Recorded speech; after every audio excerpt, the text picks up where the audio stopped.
Paz de Cristo a todos vocês.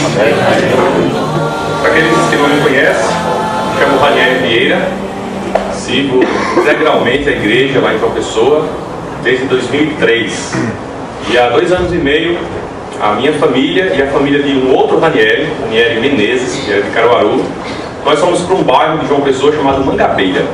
É um bairro bem grande, tem cerca de 200 mil, alguns falam que já está chegando perto de 300 mil pessoas esse bairro.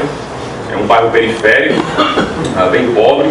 E nós começamos o trabalho lá há 2 anos e meio e temos 22 pessoas reunindo lá. Nós reunimos numa escola, não temos prédio próprio ainda, e o perfil da congregação é de sair às ruas. Basicamente o bairro cresceu de pessoas vindo do interior, tentando a vida na capital. Então trazem os costumes do interior de ainda ficarem nas ruas, nas calçadas à noite. Então é muito fácil ir de casa em casa, convidando as pessoas para estudo ou para orar conosco. E o trabalho lá é de casa em casa mesmo, assim, de porta em porta, saindo das ruas, tentando usar todas as ferramentas possíveis para levar o Evangelho da paz para cada um deles. Esse ano eu estou muito feliz. Ray! E é formado no Ebenezer. Sim, claro, não posso esquecer isso. Devo parte do que eu sou ao Ebenezer. E esse ano eu estou muito feliz, porque é o primeiro ano que vem com minha família completa. A minha esposa Fabiana está sentada aqui. Vem de lar cristão, nasceu em lar cristão, congregava na 9 de julho e foi de cair lá em João Pessoa só para casar comigo. E Fabiana, nós vamos fazer 10 anos de casados. E com ela nós temos 2 filhos. Uma menininha chamada Luísa, de 6 anos, que alguns já devem ter visto por aí. E com certeza já viram Pedro, de 2. Então é uma felicidade estar aqui. Pensei que até não ia conseguir assistir todas as palestras, tendo que ficar com eles, mas consegui. Pensando nesse tema da manhã, eu pensei em passagens que particularmente me tocam, que são passagens que Jesus ou Deus diz: não temas. Nos fala para não ter medo, não temer. E medo é uma coisa que eu sei que todos têm. Se não tem, vão ter ainda. Medo, eu quero falar depois sobre a questão psicológica e orgânica, mas tem um medo que nós não devemos ter. Eu quero hoje que vocês, por favor, abram em Marcos, capítulo 5, versículo 21. Por favor, vamos comigo em Marcos, capítulo 5, versículo 21. Esse episódio, o próprio Jesus é que vai dizer: não temas, não tenha medo.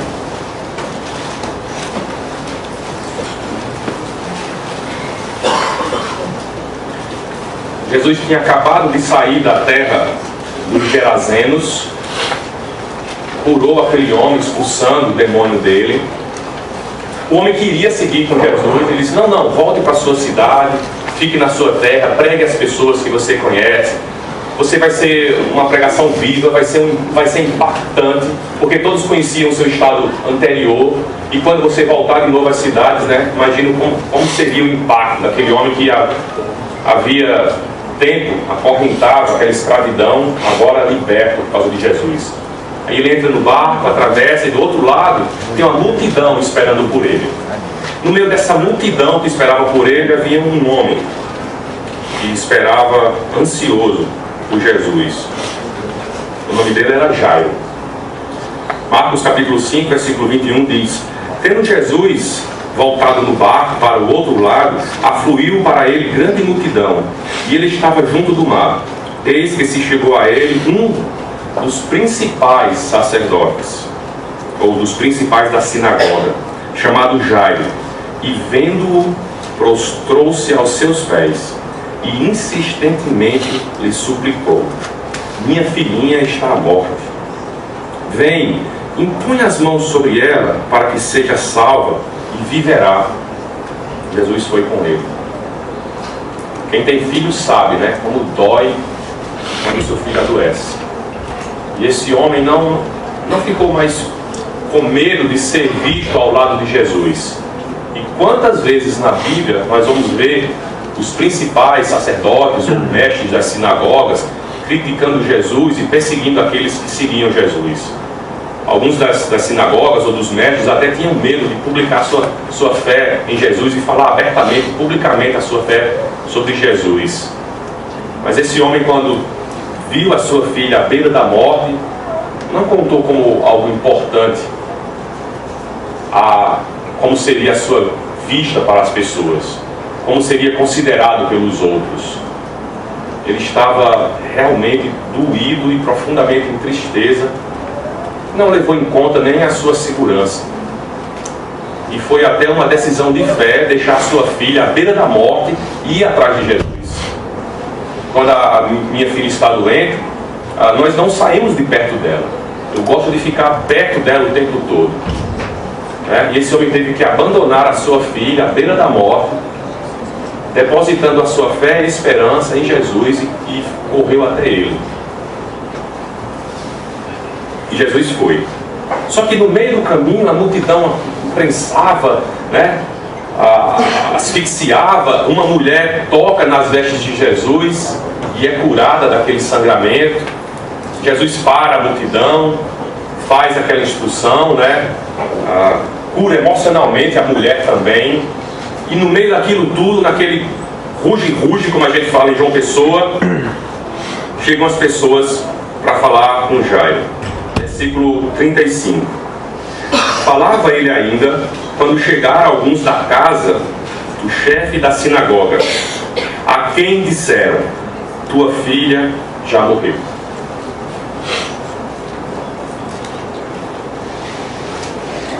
Quero fazer um silêncio sobre essa frase, porque só de pensar, de receber essa frase, já me embarga a voz.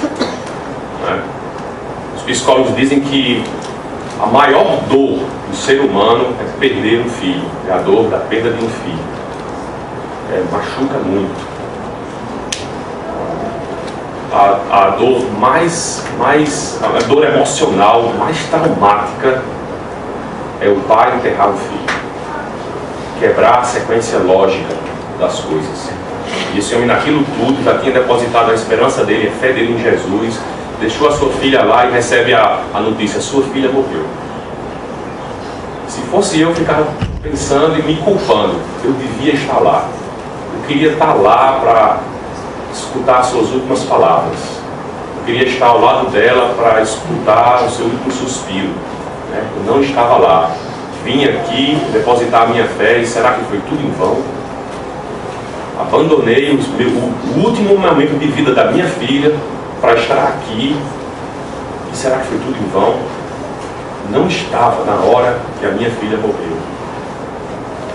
Eu sei que o texto não nos traz isso, mas a gente não deve tratar a Bíblia de modo leviano, a gente deve se colocar no texto, e receber o impacto dessa mensagem.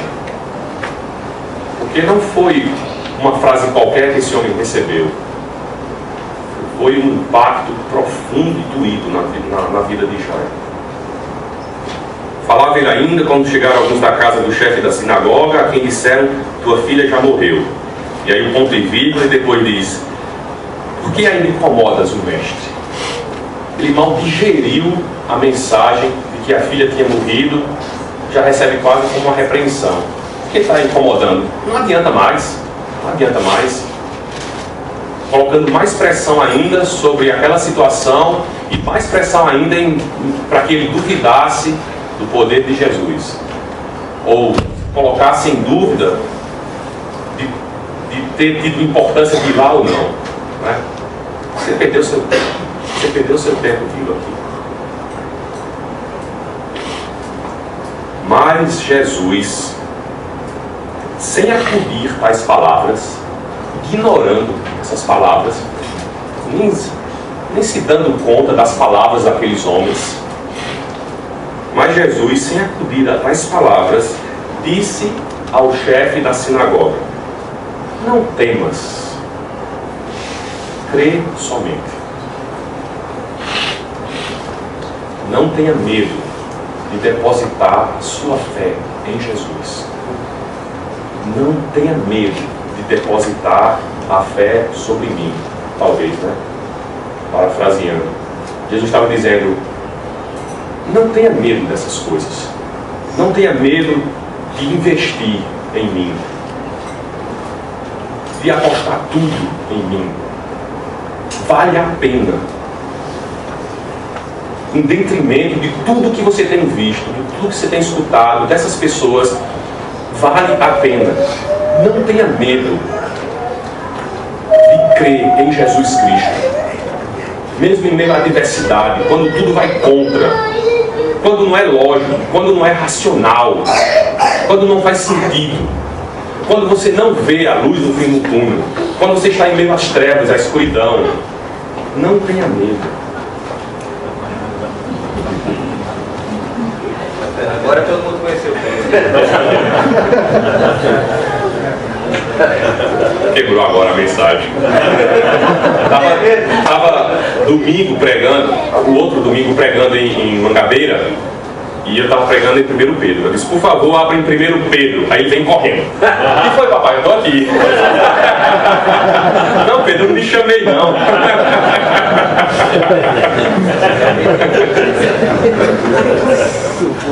Guardem essa frase de Jesus. Não temas, creia somente. Eu estava pensando nesse estudo, cujo tema é Não Temas. Eu fiquei pensando, bom, parece que seria mais bem aproveitado se fosse à noite. Se fosse depois das 10 horas. Não, o que é que acha? Porque a gente não tem medo de manhãzinha cedo, quando o sol está claro e brilhante. Eu tenho medo à noite, né? Quando eu estou sozinho. Quando o sol desponta e é brilhoso, quando as ruas estão cheias de gente. É difícil, né? Eu fico pensando, o medo é quando está tudo escuro, estou sozinho na rua e vem um cara de capuz na minha frente e com a cara de mal assim. Na calada da noite, sim, é outra coisa. Minha avó paterna é vizinha do cemitério. Fico pensando, quando ela morrer é bem fácil, é só transferir ela. E ela sempre morou lá, desde que eu nasci ela morou do lado do cemitério. A casa dela é aqui, o cemitério é aqui, um muro baixo. O cemitério é acima do grade da rua, então a terra dele é mais alta, então todas as criptas, as catatumbas ficam bem visíveis lá de cima. E a gente sempre passava a noite para ir na casa dela. Eu sempre fazia medo da minha irmã mais nova. Quando a gente ia à casa de vovó e passava a noite pela calçada do cemitério, eu dizia, Kaline, olha só o que eu vi. Kaline, não, aí. Sempre tinha medo de cemitério. Conta a lenda de que uma vez um sujeito bebeu muito, procurou um lugar para dormir, pulou o muro do cemitério e dormiu numa daquelas catatumbas bem alta. 4h30 da manhã passava um homem vendendo pão na bicicleta. Acho que não tem isso aqui, né? Porque lá em Cajazeiras, é interior, sertão da Paraíba. 4h30 da manhã o sujeito pegava a bicicletazinha dele com a caixa de pão doce, pão, e ia entregar. 4h30 da manhã está passando a lateral do cemitério e lá ainda é escuro, 4h30 da manhã, muito escuro. De repente o bêbado se levanta e diz, ô, que hora é essa aí? O cara jogou a bicicleta com pão e foi-se embora. 4h30 da manhã um bife pergunta que hora é essa?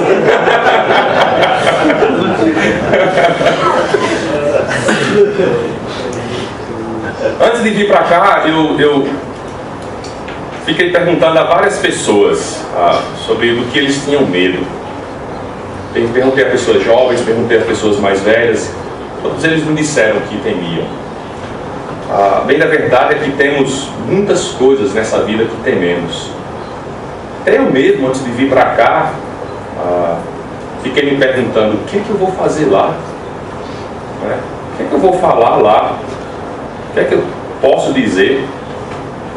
O que é que eu vou falar para Alan Newton? Nasceu em lar cristão, cresceu lendo a Bíblia. O que é que esse homem teme? O que é que eu vou falar para Howard Norton? Poço de sabedoria e de conhecimento. O que eu vou falar para Ennio Latorre, que é um seminário ambulante?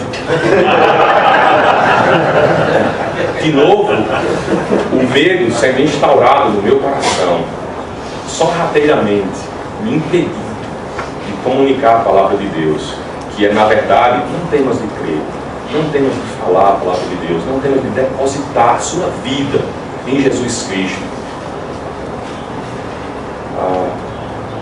algumas pessoas me diziam: eu temo a solidão, temo ficar sozinho nesse mundo, eu temo a velhice, de envelhecer e ficar dependendo dos outros, adoecer, sabe, e não conseguir me levantar, e meus filhos tendo que cuidar de mim, e me limpar, e me dar banho. As pessoas me falavam isso. Eu temo ficar velho, mas não ficar velho de qualquer maneira, mas ficar velho e não ser mais útil. As pessoas não reconhecerem a minha sabedoria, ou, né, ele é velho, o que é que ele tem mais para oferecer? E o jovem dizia: eu temo não ser considerado, e não ter experiência. As pessoas não vão me considerar porque o que eu sei da vida? Temo ser rejeitado, temo ter filhos. Esse mundo está tão louco, tão claustrofóbico, eu vou colocar um filho neste mundo? Não quero. Eu temo pregar o Evangelho. O que se as pessoas me perguntarem, eu não tenho todas as respostas. O que eu vou dizer? Temo não sair de casa. E sabe, se você ficar nessa, entra numa paranoia, e você teme, ao ponto que lhe paralisa. Enquanto que a palavra reveladora de Jesus nos liberta para viver em paz e não temer aqueles que matam o nosso corpo, que nos aprisionam, não temer a velhice ou a juventude, não temer a doença, não temer a perda de parente, não perder o abandono, não temer o desemprego, não temer estas coisas que o mundo teme. Porque estes temores do mundo são irreais para nós. O que mais causa sofrimento é o pecado e a certeza de uma vida afastada de Deus. Quando Jairo se apresentou a Jesus, Jesus disse: não temas, creia somente. Ele estava tentando fazer com que Jairo quebrasse um paradigma na mente dele, quebrasse a maneira usual de se pensar sobre a vida. Jesus é o autor da vida. Jairo nunca tinha visto alguém ressuscitar. Ele sabia que Jesus já tinha talvez expulsado demônios daquele jovem, curado leprosos, paralíticos, mancos, coxos, mas ele talvez nunca tivesse visto alguém ressuscitar outro. E era disso que ele estava precisando do impossível, precisando do irreal.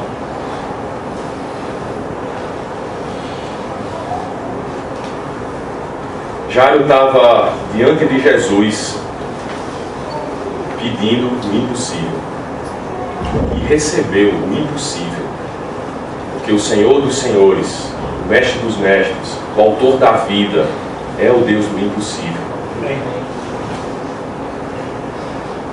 Vai além do que a gente pode imaginar, pensar. Jairo já tinha visto esses milagres, talvez viu o milagre da mulher, ou soube da mulher do fluxo de sangue sendo curada, porque na verdade a multidão não viu até Jesus apontar para ela e dizer: você foi curada. Acabava de receber a notícia sobre a morte, agora tinha sido desafiado a acreditar. Isso implica que ele tinha que acreditar que Jesus tem poder até mesmo sobre a morte. Não se limitava o poder de Jesus a só problemas físicos. E somos desafiados a ter fé em Jesus. É ordenado a crer somente.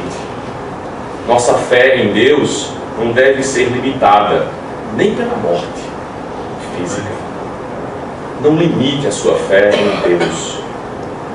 Prove a Deus e Ele expandirá a sua fé. Sua fé crescerá diante dele. E a fé de Jairo não foi uma fé passiva, foi uma fé ativa. Ele havia deixado a sua filha doente para buscar Jesus, como eu falei. Encontrou Jesus, prostrou-se aos seus pés, né? O adorou pedindo a cura, pedindo que a menina fosse sarada. Mas agora continua. Jairo não mandou fazer,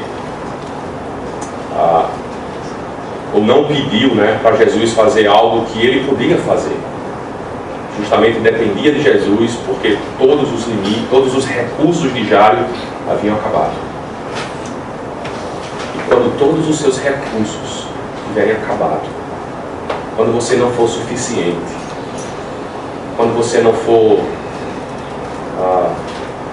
não tiver a sabedoria, o cuidado, quando tudo lhe for retirado, lembre-se que a fonte de todos os recursos está contigo. De paciência, de coragem, de convicção, de certeza, a fonte da vida, a fonte da fé, a fonte do amor, a fonte do cuidado, da compaixão, da misericórdia, da salvação. Creia somente, não tema crer somente. Não tema pregar o Evangelho, viver o amor de Cristo, viver a verdade. Não tema falar a verdade. Não tema amar as pessoas e ser misericordiosos com elas. Mesmo que isso lhe traga desvantagens a este mundo, mas é vantajoso espiritualmente para você. Mesmo que você não veja a curto prazo as coisas acontecendo, mas tesouros do céu são colocados para você. E a coroa da vida, a coroa da justiça, a coroa da vitória estará reservada para você. Não temas. Creia. A despeito de tudo que esse mundo teme, creia. Quanto tempo eu tenho mais ainda? Não tenha medo.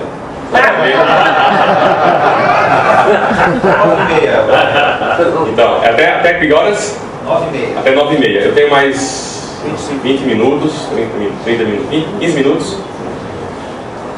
Eu temi liberar vocês, como fez o Mauro o ano passado, que nos organizou em grupos de oração para pensar sobre a nossa vida frente à mensagem apresentada. Tive medo que a gente pudesse se dispersar e não conseguir voltar. Eu ainda estou com esse medo. Mas eu acho necessário ainda pararmos agora, estes 15 minutos, e apresentarmos as nossas ansiedades, medos, anseios e receios para nosso Senhor em oração.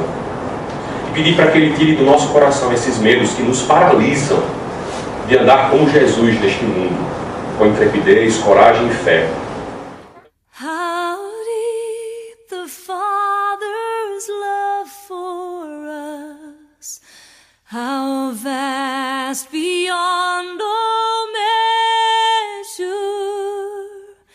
that He should give His only Son to make a wretch His treasure. How great the pain of searing loss! The Father turns His face